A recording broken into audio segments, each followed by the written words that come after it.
a gente vai dar continuidade a- ao capítulo do sistema urinário, tá? Antes da gente começar a correção, um recadinho de programa de saúde. Semana que vem, nós vamos fazer a aula de programa de saúde, tá? Então, quem ainda não copiou as três partes do texto, vai lá na plataforma, copia as três partes do texto e dá uma lida no texto. E essa semana, o tio Gilbert postou, acho que na terça-feira, o exercício relacionado a esse texto.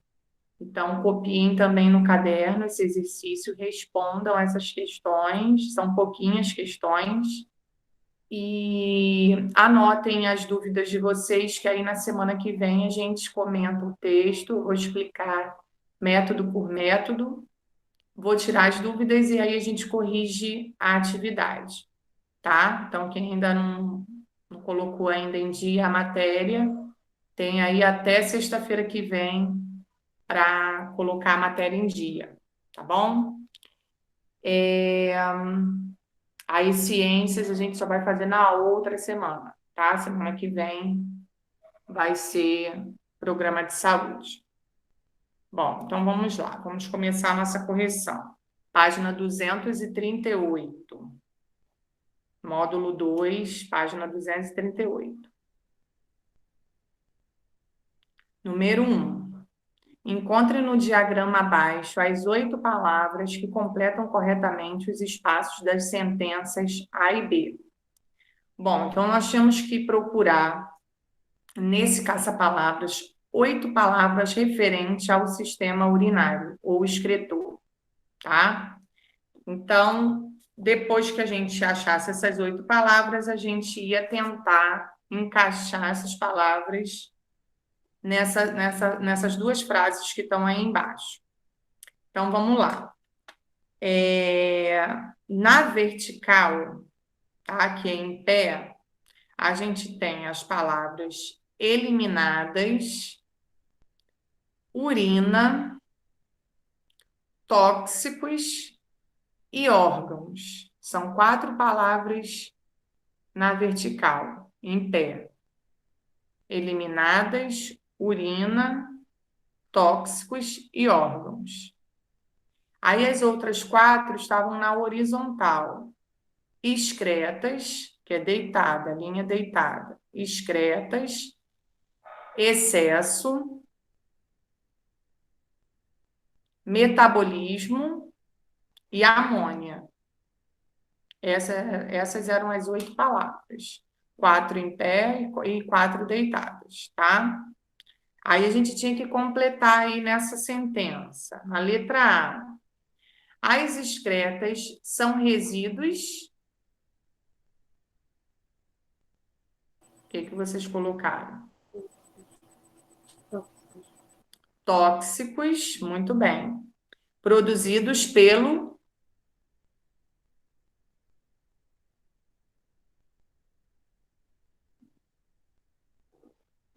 Ninguém conseguiu encaixar essa? Produzidos pelo metabolismo celular, como ureia. Aí depois, amônia, ácido úrico e gás carbônico. Então, nessa letra A aí, nós já tínhamos 3 palavras para usar. No primeiro tracinho, tóxicos. No segundo, metabolismo. E no terceiro, amônia. Tá? Então, comentamos que o sistema urinário ou excretor, né, ele elimina excretas. Então, nós temos aí nessa opção as excretas que nós eliminamos, a ureia, a amônia e o ácido úrico. Fala, Ana Luísa. É o livro porque eu saí da aula sem querer. É o livro, página 238, É o módulo um ou 2? módulo 2, página 238. É uma correção que a gente está fazendo.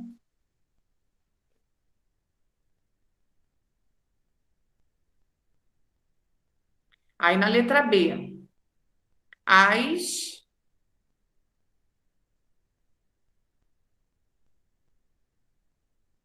que vocês completaram aí?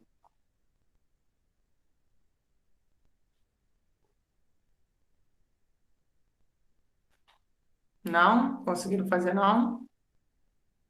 As excretas são substâncias que, quando encontradas em excesso,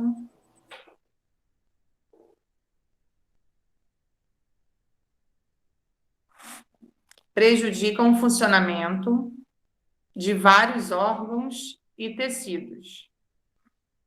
Por isso, precisam ser eliminadas do organismo humano por meio da urina e do suor, por exemplo.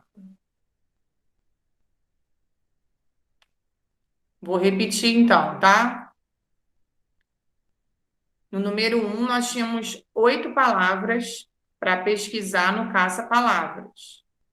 4 delas estavam em pé, na vertical, e 4 delas estavam deitadas, na horizontal. Então, em pé estavam eliminadas, urina, tóxicos e órgãos. Deitado estava na horizontal, excretas, excesso, metabolismo e amônia. Aí, depois que a gente achou isso, a gente tinha que completar embaixo. Iago, nós usamos o livro semana passada, nós começamos um capítulo novo falando sobre sistema urinário ou excretor, como você prefere chamar. E aí eu expliquei com relação ao funcionamento do sistema excretor, mas nós não conseguimos terminar o capítulo todo, vimos só a primeira parte do capítulo. Agora a gente está corrigindo o exercício de casa na página 238. Tá? Então, vamos lá agora repetindo aí a parte do complete. As excretas são resíduos tóxicos. A gente tinha que completar com tóxicos.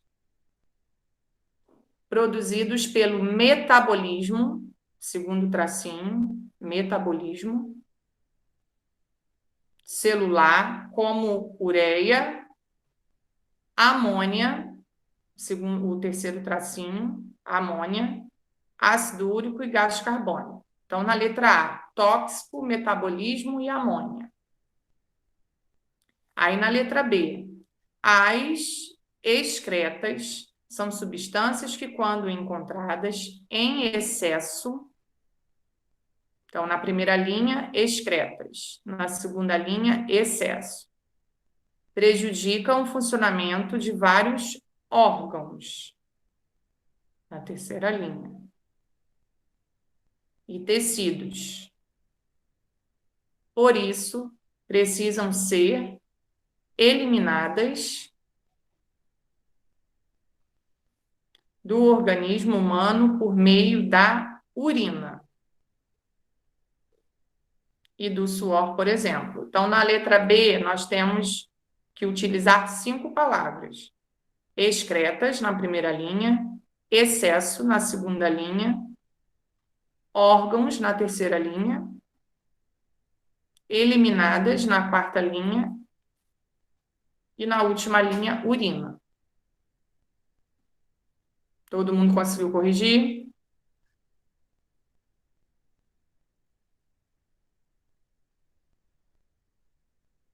Agora no número 2.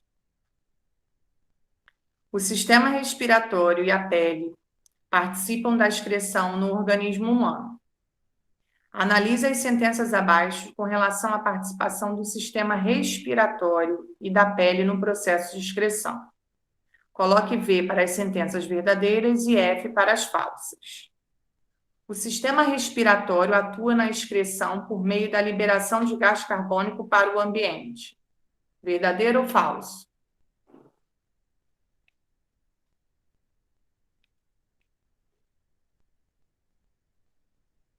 Fala, gente. Ninguém fez? Ou vocês estão dormindo?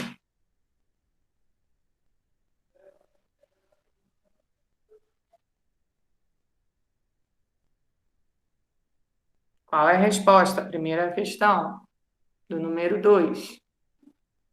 Verdadeiro? Verdadeiro, muito bem, Nicolas.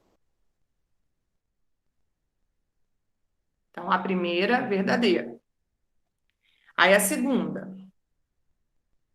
A pele participa da excreção com a produção de suor pelas glândulas sudoríferas. Quem produz o suor são as glândulas sudoríferas? Errado. Então, verdadeiro também. O suor é eliminado pelos poros que estão presentes na superfície da pele. Verdadeiro ou falso?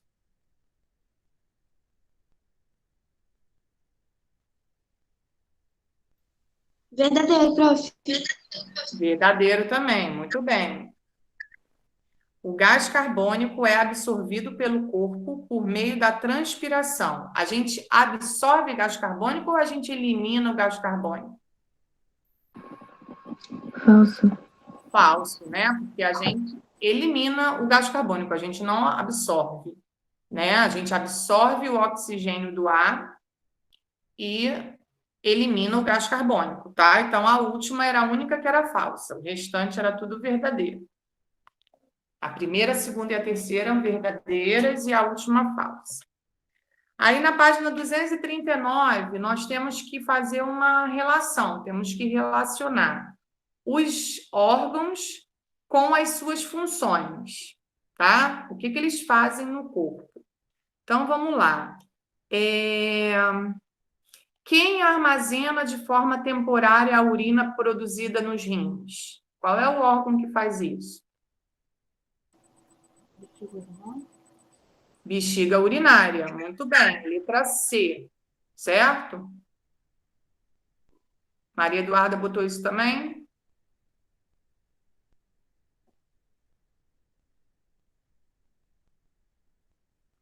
Aí na outra. Quem conduz a urina da bexiga urinária para fora do corpo? Quem faz isso? Uretra? Uretra. Muito bem. Quem filtra e regula o volume de sangue por meio da formação de urina? Da urina. Quem faz isso? Rins. Os rins. Os rins.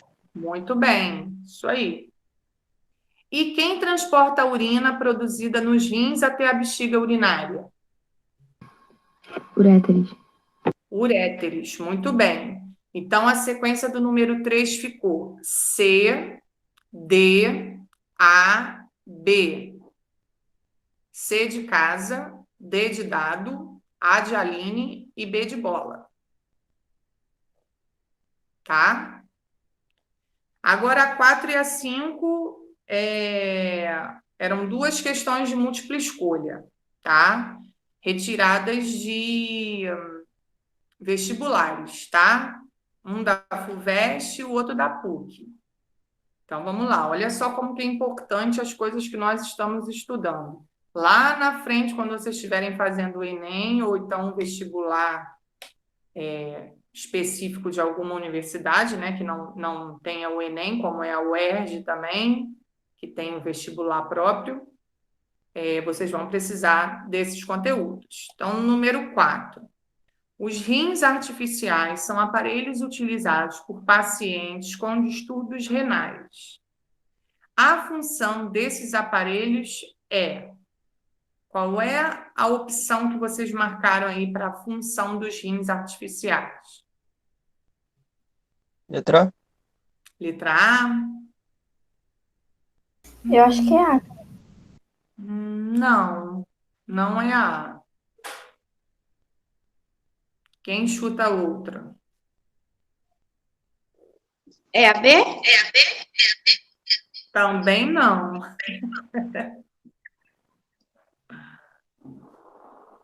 Quando a pessoa não tem um rim, né, adequado, aí ela vai utilizar um rim artificial. Qual é o papel desse rim? João Gabriel marcou letra D, também não é a D. Vocês vão chutar Eu acho todos. que é a E. Letra E. Ah, muito bem. Letra E. Retirar o excesso de íons e resíduos nitrogenados que se acumula no sangue desses pacientes. Tá? Então, letra E. A gente vai falar um pouquinho sobre isso hoje. Quando a pessoa tem dificuldade no funcionamento dos rins, o que que ela faz? A gente vai ver hoje. Aí na número 5, a água, por ter um alto calor específico, é um elemento importante para a regulação da temperatura corporal em todos os chamados animais de sangue quente. A quantidade de água necessária para a manutenção da estabilidade da temperatura corporal varia, basicamente em função de dois processos, a sudorese e a produção de urina. Assinale a opção que aponta corretamente como funciona esse controle. Qual a opção que vocês marcaram?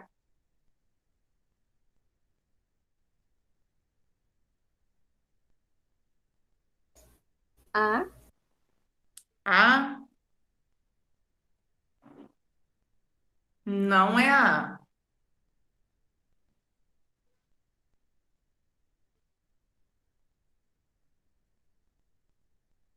Quem chuta o C. B. C? Muito bem, C. Isso aí. Quando há diminuição da temperatura ambiente, o indivíduo produz menor quantidade de suor e maior quantidade de urina. Já repararam que quando está calor, a gente quase não faz o xixi, porque a gente transpira, a gente sua muito. Então, a gente elimina pouca urina, tá? Porque essas excretas, né, essas substâncias tóxicas, elas são eliminadas pelo suor. Agora, quando está no inverno, que é essa época que a gente vai começar agora, a gente quase não transpira, a gente não sente tanto calor, né? E aí a gente consegue fazer uma quantidade de urina, produzir uma quantidade de urina maior. Então, toda hora a gente tem vontade de ir ao banheiro, principalmente agora que a gente está em casa, né? Que a gente tem a oportunidade de ir mais vezes. Quando a gente está na escola, a gente não pode sair toda hora, né? Mas agora que a gente está em casa, a gente tem a oportunidade de ir mais vezes ao banheiro. Aí a gente consegue eliminar com uma frequência maior, porque a gente não está eliminando essas substâncias pelo suor, só pela urina. Só se a gente estiver fazendo uma atividade física, né? Que aí vai produzir uma quantidade maior de suor. Mas se a gente estiver num estado de repouso, igual a gente está agora, assistindo uma aula, quando a gente está assistindo uma televisão, lendo um livro, jogando, a gente quase não produz esse suor. Aí a gente vai ter vontade de eliminar a urina mais vezes ao dia, tá? Então, letra C. Agora, na última página, 240. Número 6 também tínhamos que relacionar. Podíamos ligar ou então colocar a relação aí nessa linha embaixo, ou então fazer as duas coisas. Relacione a coluna da esquerda com a coluna da direita. Elas apresentam informações sobre a formação da urina. No item 1, ocorre nos túbulos renais. Nesse processo, parte do material filtrado retorna ao sangue. Quem é que faz isso? Que parte que faz isso? Reabsorção? Reabsorção, sei lá. Reabsorção, isso aí. Então, a número 1 corresponde com a letra C, tá? Aí na 2, ocorre nas células epiteliais dos túbulos renais e ductos coletores. Nesse processo, ocorre a transferência de substâncias presentes nos capilares ao redor dos túbulos renais e dos ductos coletores para o interior desses túbulos e ductos. Quem faz isso? Filtragem? Secreção, secreção. A 2, então, está relacionado com a B. E o que restou, que é a 3, ocorre nos glomérulos renais. Nesse processo, algumas substâncias presentes no sangue atravessam as paredes dos capilares dos glomérulos, formando um filtrado. Então, se forma um filtrado, quem faz isso é a filtragem. Então, o número 3 está relacionado com a letra A. Repetindo, então, número 1, letra C. Número 2, com a letra B. e número 3 com a letra A. Aí no 7, nós temos aí uma reportagem, né, de um jornal, um pedaço de uma reportagem falando sobre a incontinência urinária, que a gente comentou semana passada, que algumas pessoas podem apresentar esse distúrbio de incontinência urinária, que é quando a gente não consegue controlar a micção, que é a saída da urina, tá? E aí, geralmente, a gente comentou também que geralmente isso acontece com os idosos, né? Com os bebês também acontece enquanto eles são pequenininhos, até 2 anos de idade, eles não conseguem controlar esse ato de micção, mas aí depois o sistema nervoso dele é associado ao sistema urinário e aí manda essa informação, esse comando que ele precisa eliminar a urina, né? E no local certo, não na fraldinha. Aí ele começa já a ter esse controle. Então tá lá, ó, na reportagem. Incontinência urinária pode afastar paciente do convívio social e levar à depressão. Perda involuntária de urina após fazer algum tipo de esforço, como tossir e espirrar, ou por vontade súbita e forte de que não dá tempo de chegar ao banheiro, pode significar incontinência urinária. A doença que afeta 20% da população pode provocar o isolamento social e até mesmo provocar depressão, de acordo com os especialistas. Por que que isso pode acontecer, né? De levar à depressão? Geralmente, as pessoas idosas que têm esse problema, por não conseguir, né, segurar, ela evita de sair.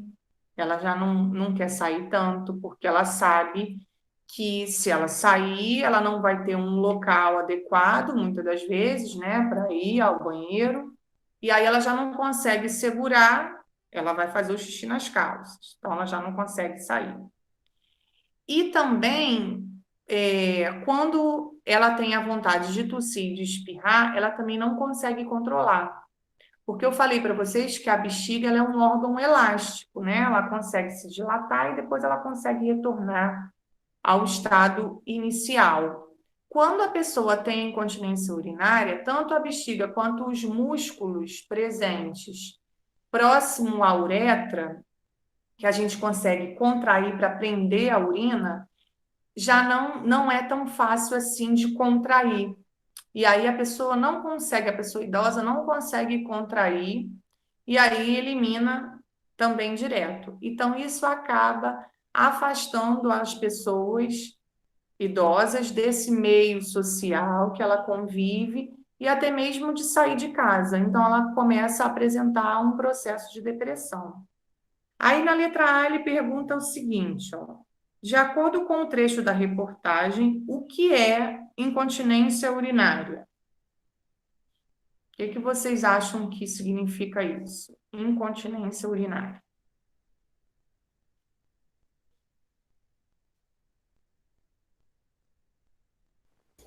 Que?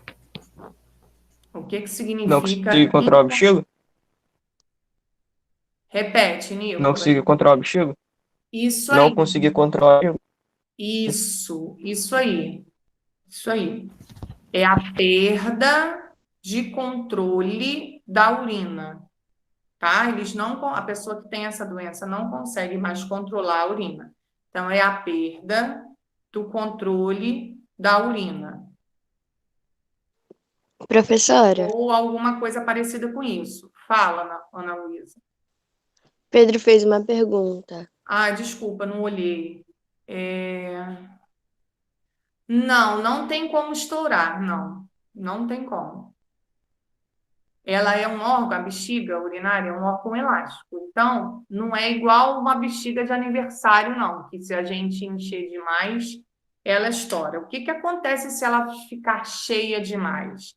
Aí a gente não consegue controlar essa micção. Aí a gente vai fazer um xixi nas calças, mas estourar ela não tem como estourar, tá? Vai chegar um momento que, se você ficar prendendo muito, ela vai chegar ao volume máximo dela E aí eu falei para vocês semana passada que a gente tem um volume mínimo, que é quando começa a vontade de urinar, e tem aquele volume máximo, que é, o mínimo é de 200 a 400 ml, a gente já tem a vontade de eliminar a urina.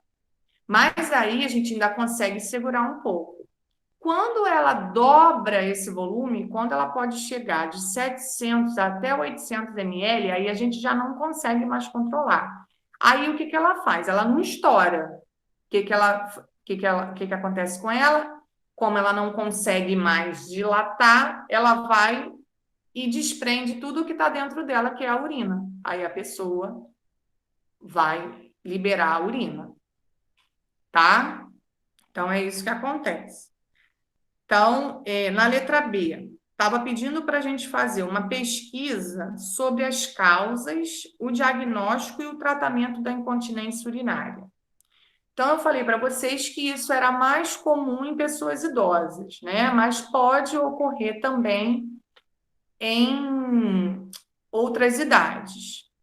Quais são as causas? O que pode ocasionar essa incontinência urinária? Além da idade, né? Além da pessoa ser idosa. Algumas pessoas podem desenvolver algum problema no parto, então o parto ele pode ser uma das causas, se a pessoa tiver problema, tá? Porque a bexiga ela está muito próxima do útero, então tem algumas pessoas que quando vão ter o neném ficam com problema na bexiga. Problemas de obesidade, tá? E problemas de tumores. Então, quando a gente tem algum câncer também no relacionado ao sistema urinário, a gente também pode ter problema de continência urinária.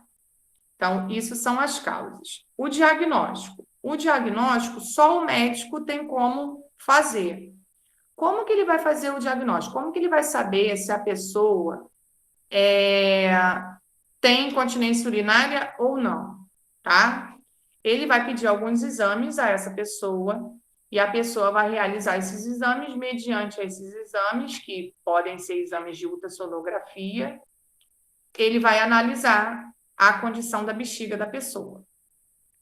Isso é o diagnóstico. E o tratamento? O que que se pode fazer para corrigir esse problema, tá?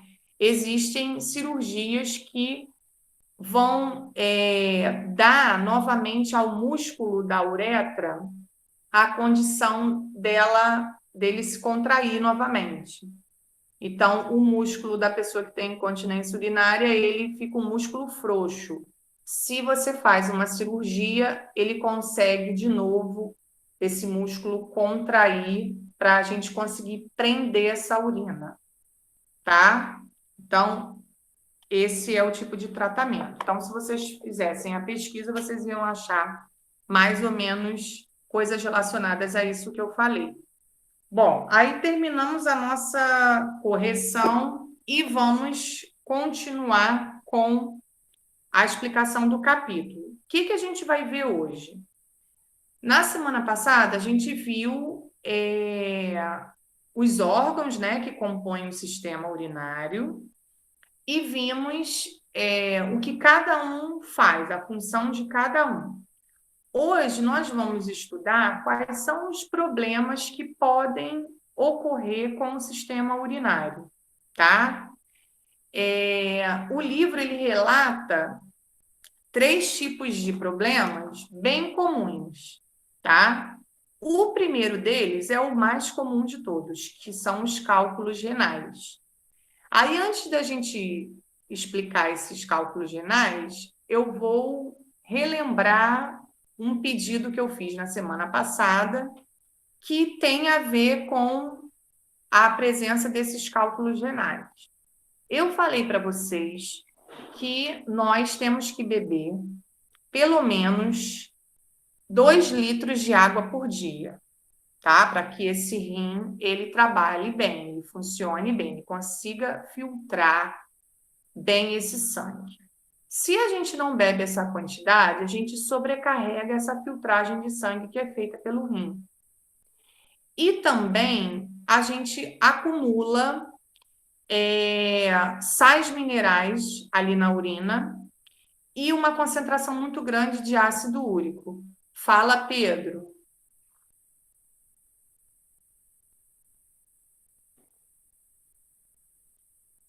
O que você quer perguntar? O que acontece se a gente beber mais de 2 litros de água? Então, mas não tem problema, tá? Porque, como eu falei para vocês, o nosso corpo ele é formado basicamente de 70 a 75% de água. Então, quanto mais água, melhor. Então, mais não tem problema. O problema é menos, porque aí a gente concentra muito essa urina. A urina ela fica muito amarela, tá?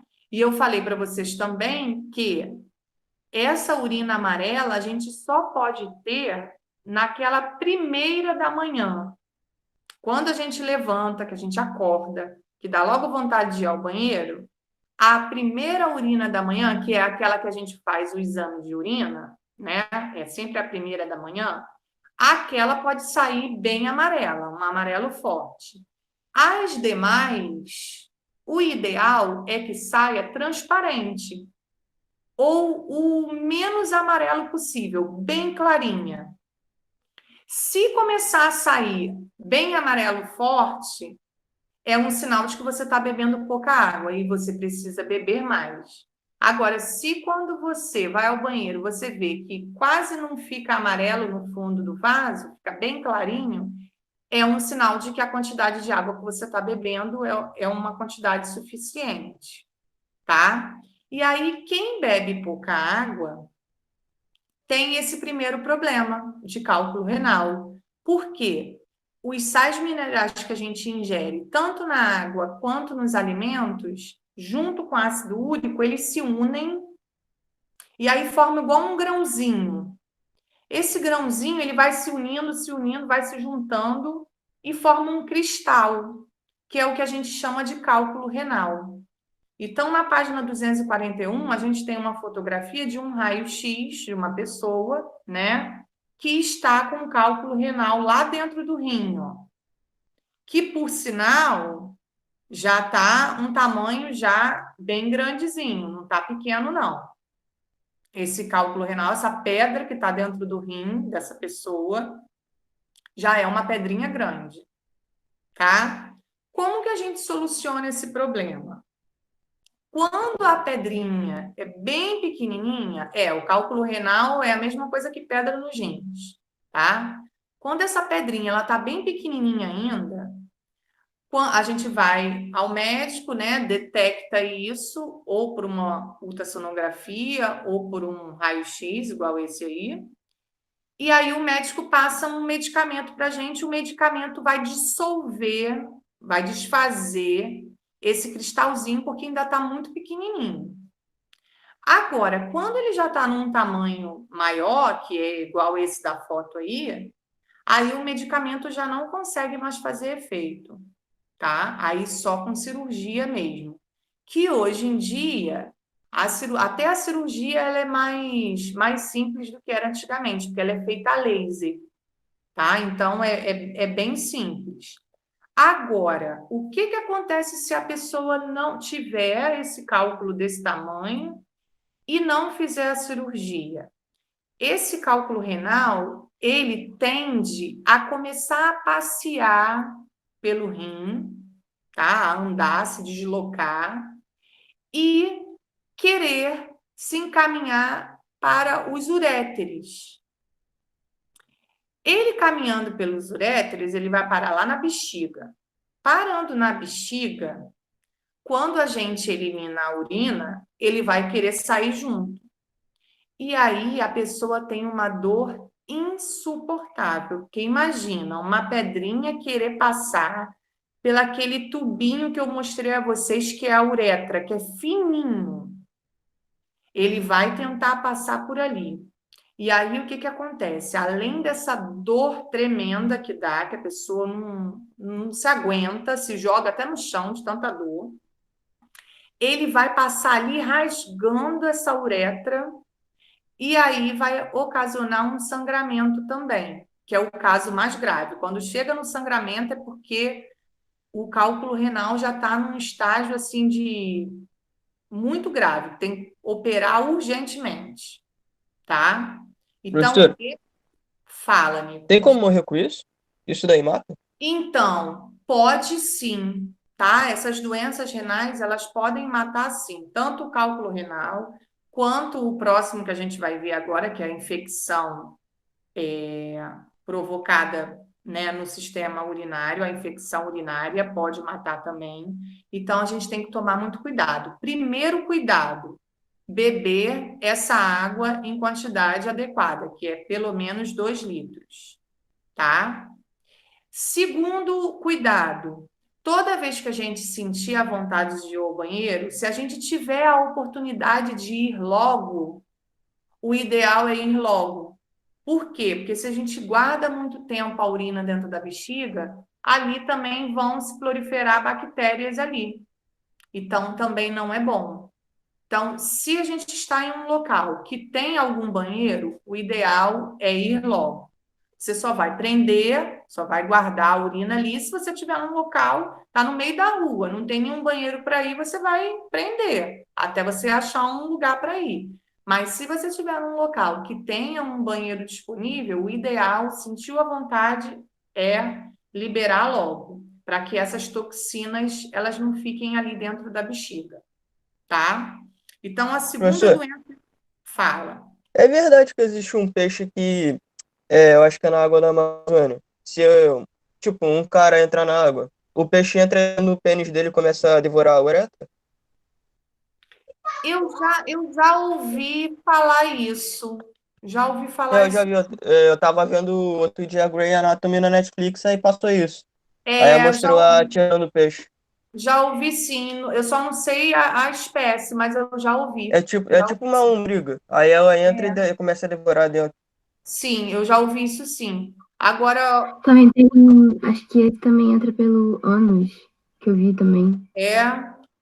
agora Uhum. outro comentário aí com relação à uretra, já que Nicolas citou, quando se tem esse cálculo renal, né, nos homens, muitas das vezes é pior. Por quê? Porque a uretra do homem, a gente viu naquele bonequinho da semana passada, que a uretra do homem ela é mais comprida, né? Porque ocupa o pênis todo, então é mais comprida. Da mulher é mais curtinha, que é só o pedacinho da vagina.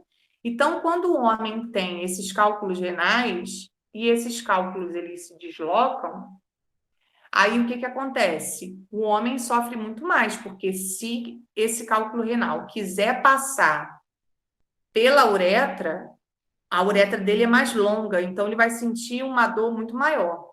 A gente vai sentir um pouco menor, porque a nossa uretra é menor. Então, se ela tentar sair pela uretra, o período de dor que a gente sente, né, vai ser menor, tá?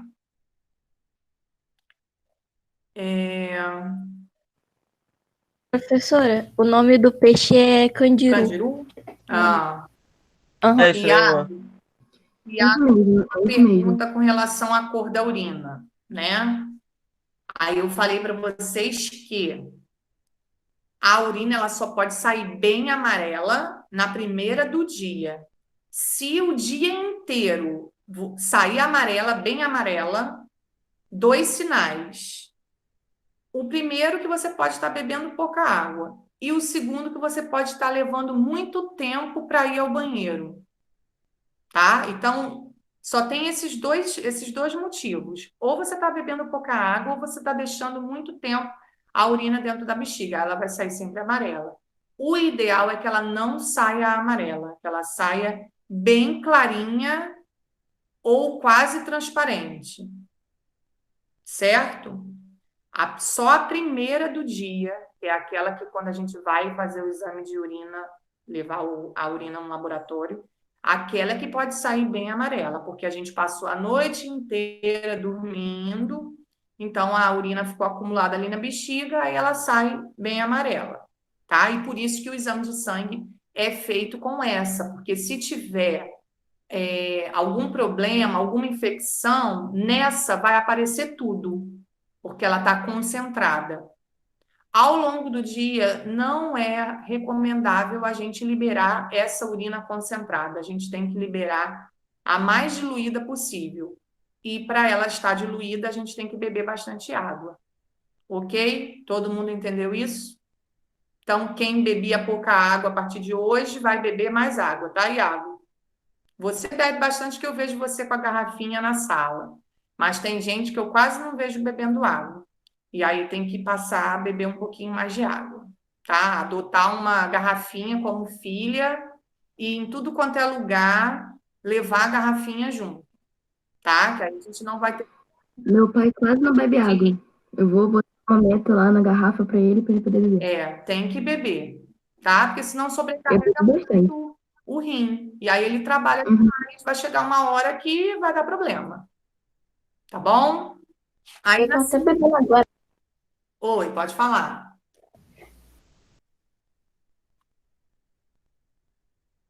Querem perguntar, não? Na segunda doença é a infecção urinária, que ela é provocada por bactérias, tá? Essa, geralmente, no cálculo renal, eu falei que geralmente os homens sofrem um pouco mais do que as mulheres. Nessa já é o contrário, geralmente as mulheres sofrem mais do que os homens. Por quê? Como ela está associada à bactéria, essa bactéria ela pode ser proveniente das fezes. E aí, quando a gente vai fazer o número 2, né, quando a gente precisa eliminar as nossas fezes, na hora de limpar, de fazer a higiene, a porção final do sistema digestório, que é o ânus, é muito próximo da vagina nas mulheres. Então, quando a gente faz a higiene, a gente pode acontecer da gente infectar a parte da vagina, que é por onde vai sair a urina, com essas fezes, porque é muito próximo o caminho. Já nos homens, não. Nos homens, o sistema urinário deles é externo, né? É para fora. Então, não tem contato com a porção final do sistema digestório. Então, dificilmente eles se contaminam com essas bactérias do sistema digestório porque está longe. A urina deles sai pela uretra e a uretra está no pênis, que é externo. Está longe da porção final do sistema digestório, que é o ânus. Então, eles quase não têm problemas com infecção urinária, são mais as mulheres, tá? E aí também, mesma coisa. Nicolas perguntou se pode matar sim, tá? Porque como é uma proliferação de bactérias, essas bactérias elas podem tomar conta do corpo e pode levar a pessoa à morte, tá? O que acontece na infecção urinária? Qual é o sinal que a gente tem da infecção urinária? A primeira delas é que quando a gente vai fazer o xixi, a gente sente arder. Esse é o primeiro sinal. Tem uma ardência. Tá ardendo na hora de urinar? Pode ser infecção urinária. Outro motivo. Além de arder, quando a gente vai eliminar a urina, parece que a nossa bexiga está cheia, com muita quantidade de urina, e aí quando a gente vai ao banheiro eliminar, sai assim, 3 gotinhas. Aí a gente não entende nada, caramba, eu estava com uma vontade danada de fazer xixi, saiu 3 gotinhas, aí a gente saiu do banheiro. Daqui a 5 minutos, a gente tem vontade de novo.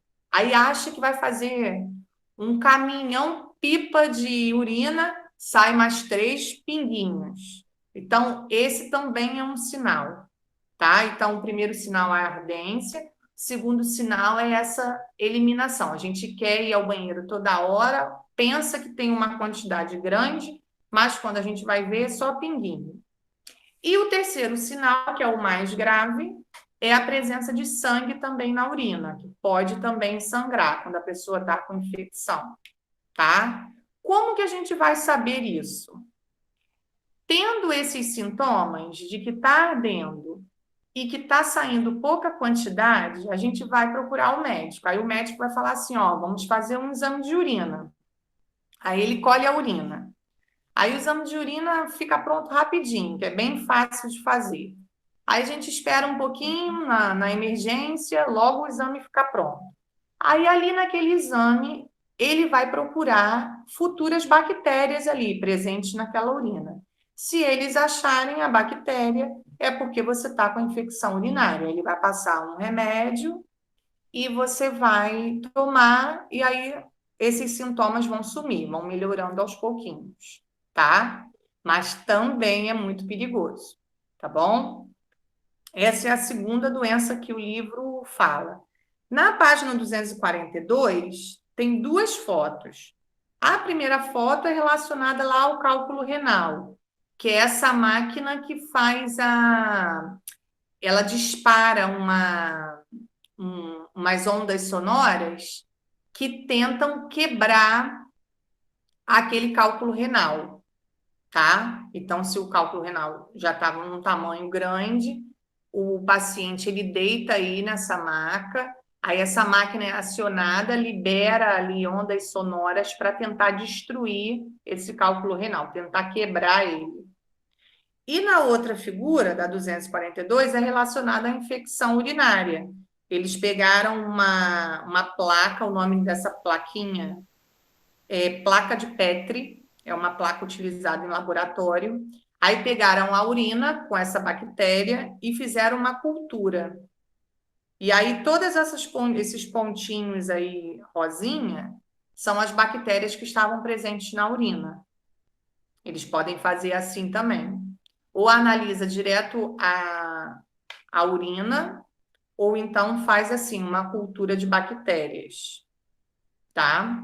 Aí fica assim, depois de uma semana mais ou menos, a urina ali fica toda, se tiver a bactéria, fica toda pintadinha assim, tá? Isso é feito no laboratório também. Aí, por último, ele fala da insuficiência renal. O que é isso? É quando o rim ele já não consegue mais fazer essa filtragem do sangue. E aí eu falei para vocês semana passada também que existe um procedimento, né, que é chamado de hemodiálise, que é a máquina que faz, é uma máquina que faz esse processo de filtragem, tá? Então, é a máquina que vai fazer o papel do rim. Quando o rim já não está querendo mais filtrar o sangue, já não está funcionando bem, aí vai ser essa máquina que vai fazer o papel do rim. Ele vai ter que ir a uma clínica de hemodiálise de 2 a 3 vezes por semana, dependendo da gravidade, e vai ficar lá de 2 a 5 horas, mais ou menos, até a máquina filtrar todo o sangue dele e tirar todas as substâncias tóxicas, tá? É assim que acontece. Ok? Temos alguma dúvida até aqui?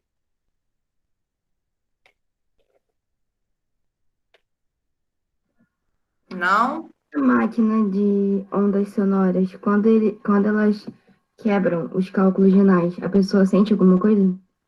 Não, não sente nada, tá? É igual a cirurgia laser, também não sente nada, tá?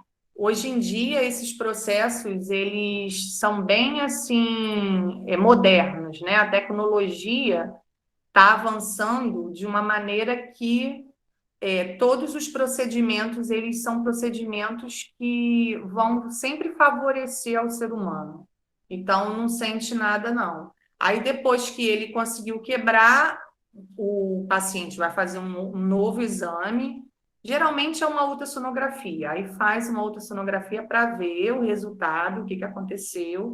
Aí, se tiver tudo pequenininho, tudo quebradinho, toma a medicação para eliminar. Aí sai igual uma areiazinha. E isso dá para ver no vaso sanitário, tá? Quando o vaso ele é branco e a pessoa tem esses cristalzinhos, esses grãozinhos, quando elimina a urina, ela fica...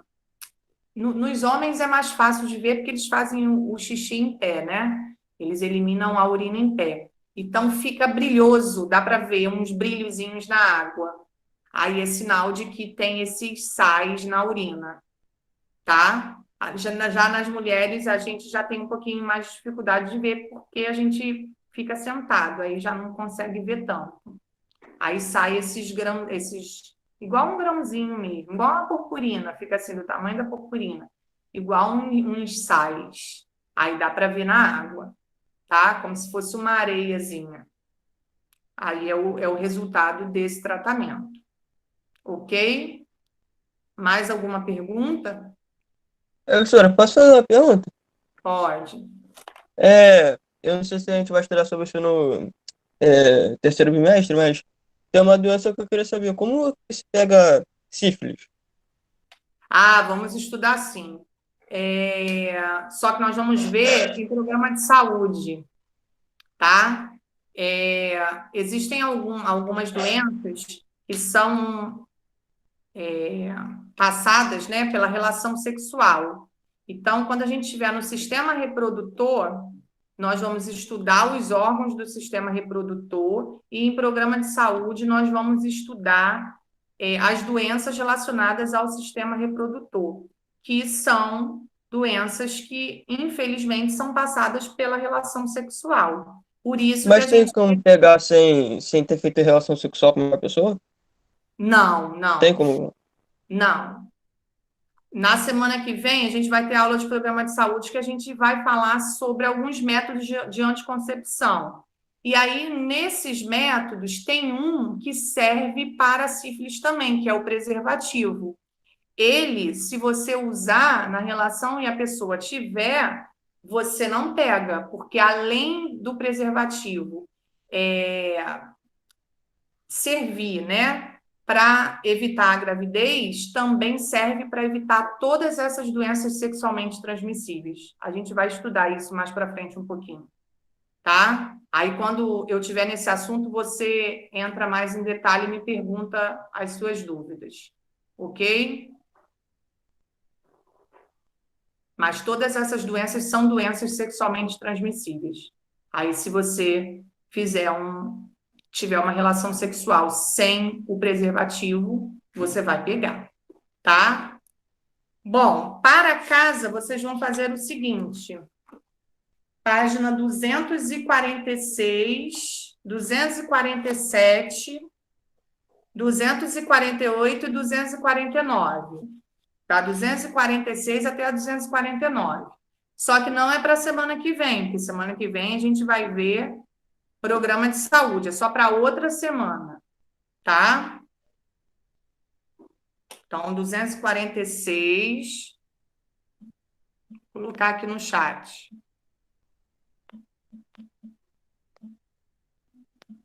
246 até 249.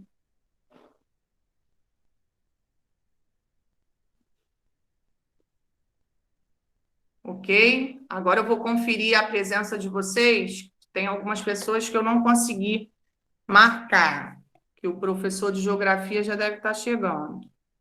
Andiara, tá aí? Quem eu não chamar é porque eu consegui marcar já a presença. André Luiz.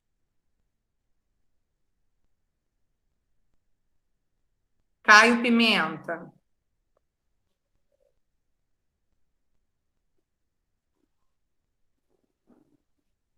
Davi. Isabela Henriques.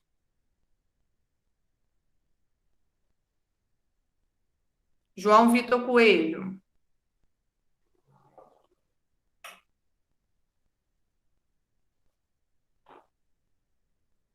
Leilane.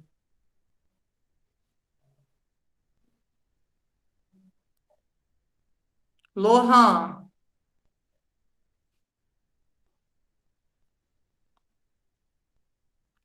Igor. O restante eu dei presença para todo mundo, tá? Que eu consegui marcar quando vocês estavam entrando, ok? Então, não esqueçam, quem está com a matéria de programa de saúde ainda desatualizada, vai lá na plataforma coloca em dia os textos, são três partes do texto de métodos de anticoncepção, copia, dá uma lida nesse texto, responde as perguntinhas que eu coloquei essa semana lá na plataforma. Se tiver dúvida, anota a dúvida que tem para a gente tirar semana que vem, certo? Então, vamos esperar aí o professor de geografia entrar para vocês continuarem a aula com ele.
O Exley está por aí, o Exley?